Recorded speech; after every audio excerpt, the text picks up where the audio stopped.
Assalamualaikum warahmatullahi wabarakatuh.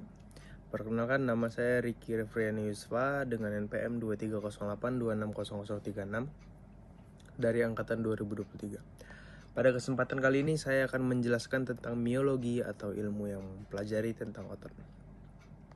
Miologi merupakan cabang ilmu anatomi yang mempelajari otot mulai dari struktur, fungsi, persarapan, suplai darah, hingga perkembangan otot. Otot sangat penting bagi tubuh karena tidak hanya berfungsi untuk menghasilkan gerakan tetapi juga membantu mempertahankan postur, menghasilkan panas, dan melindungi organ tubuh. Yang pertama, klasifikasi otot. Secara umum, otot dibagi menjadi 3 jenis, yaitu skeletal muscle, cardiac muscle, dan smooth muscle. Pertama, skeletal muscle atau otot rangka.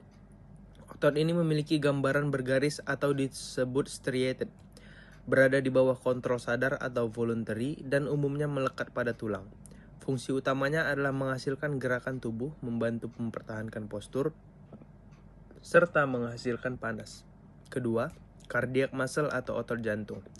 Otot ini juga memiliki striasi, tetapi bekerja secara involuntary, artinya tidak dapat kita kontrol secara sadar. Otot ini hanya ditemukan di jantung dan berfungsi untuk memompa darah ke seluruh tubuh. Ketiga, smooth muscle atau otot polos. Otot ini tidak memiliki striasi dan bekerja secara involuntary. Otot polos dapat ditemukan pada dinding berbagai organ dan pembuluh darah. Fungsinya antara lain membantu memindahkan zat di dalam organ, misalnya makanan di saluran pencernaan. Selanjutnya, struktur umum otot rangka. Struktur dapat dipahami dari ukuran terbesar hingga terkecil. Satu otot terdiri dari beberapa vesikel. Kemudian vesikel terdiri dari banyak muscle fiber atau sel otot. Di dalam muscle fiber terdapat myofibril dan unit fungsional terkecilnya adalah sarkomer. Di dalam sarkomer terdapat protein utama yaitu aktin sebagai thin filamen dan myosin sebagai thick filamen. Interaksi antara aktin dan myosin inilah yang memungkinkan terjadinya kontraksi otot. Otot juga memiliki jaringan pembungkus. Epimysium membungkus seluruh otot, perimysium membungkus vasikel, sedangkan endomysium membungkus masing-masing muscle fiber. Pada ujung otot terdapat tendon yang menghubungkan otot dengan tulang. Fungsi otot. Otot memiliki beberapa fungsi utama. Yang pertama adalah movement, yaitu menghasilkan pergerakan tubuh. Kedua, maintain posture, yaitu membantu mempertahankan posisi dan stabilitas tubuh. Ketiga, heat production. Ketika otot berkontraksi sebagai energi akan menghasilkan panas sehingga otot membantu mempertahankan suhu tubuh. Keempat, otot dapat membantu memindahkan berbagai substansi seperti makanan di saluran pencernaan dan darah melalui sistem kardiovaskular. Dan yang kelima adalah melindungi organ, terutama dengan membantu membentuk dinding dan lapisan pelindung tubuh. Otot rangka memiliki beberapa sifat penting. Pertama, excitability, yaitu kemampuan otot untuk merespons rangsangan. Kedua, contractility, yaitu kemampuan otot untuk memendek dan menghasilkan tegangan.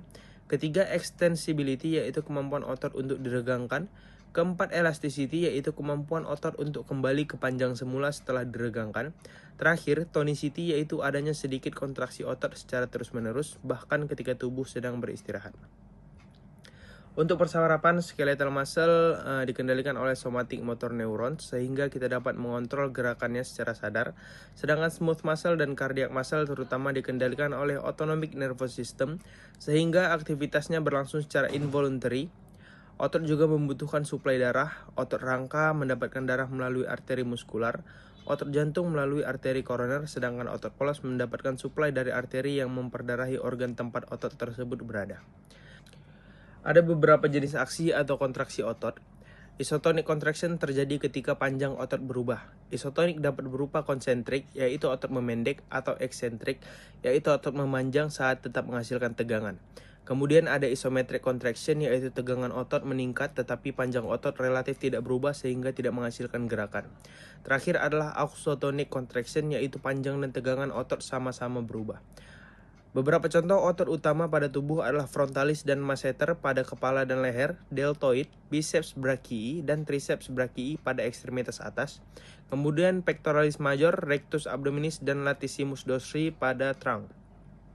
Pada ekstremitas bawah terdapat quadriceps femoris, hamstrings, dan gastrocnemius. Di dalam bidang klinis, beberapa masalah yang berkaitan dengan otot antara lain muscle strain, muscle atrophy, myositis, muscular dystrophy, myasthenia gravis, dan rhabdomyolysis. Jadi, Dapat disimpulkan bahwa miologi adalah ilmu yang mempelajari otot secara menyeluruh. Otot memiliki berbagai jenis, struktur, fungsi, persarafan, suplai darah, serta mekanisme kontraksi yang berbeda. Pemahaman mengenai otot sangat penting karena otot berperan besar dalam pergerakan, postur, produksi panas, pemindahan substansi, dan perlindungan organ. Mungkin itu saja penjelasan dari saya mengenai miologi. Assalamualaikum warahmatullahi wabarakatuh.